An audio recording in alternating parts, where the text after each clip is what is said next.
सर्वप्रथम सर्व नागरिकांना मी विनंती करतो की नांदेड जिल्ह्यात लोहा, कंधार, मुखेड, देगलूर व नांदेड तालुक्यातील काही भागामध्ये बिबट वन्यप्राणी हा आढळून आला आहे। तर याबाबत मी एवढंच सांगू इच्छितो की बिबट प्राणी हा तसा पाहिला तर लाजाळू आहे, तो माणसाच्या जवळ येत नाही आणि चुकून कधी आपली त्याच्याशी दिसला तर मी सर्वांना विनंती करतो की आपण आहे त्या ठिकाणी स्तब्ध राहणे, हात वरी करून थोडं आरडाओरड करणे आणि त्यामुळे तो बिबट प्राणी निघून जाईल।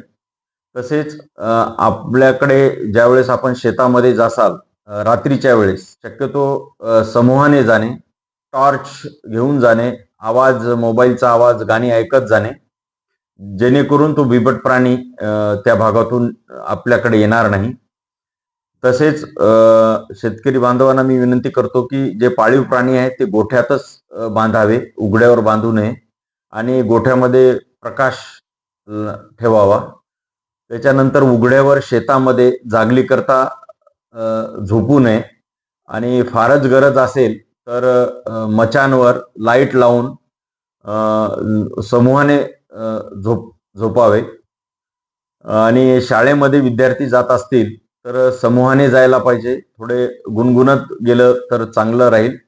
आणि नांदेड जिल्ह्यामधील मागील 15, 20, 25 वर्षाचा जर अनुभव पाहिला तर बिबट्याने मानवावर हल्ला केला नाही। त्याच्यामुळं या भागातील एक आतापर्यंतचा जो अनुभव आहे वन विभागाचा, तर बिबट हा प्राणी तसं करणार नाही याची दाट शक्यता आहे। पण तरीही नांदेड विभागातील सर्व वन परिक्षेत्र अधिकारी आणि वन कर्मचारी यांच्या जवळजवळ 15 टीम आम्ही तयार केलेल्या आहेत। त्या टीम सदैव तत्पर आहेत आणि ज्यावेळेस असं काही दिसेल त्यावेळेस आपण वन विभागाशी संपर्क साधावा।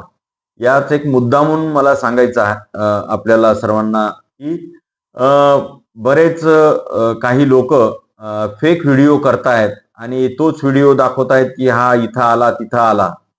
जोपर्यंत वन विभाग बिबट्याची पुष्टी करत नाही तोपर्यंत कोणत्याही व्हिडिओवर नागरिकांनी विश्वास ठेवू नये असं मी सर्वांना विनंती करतो।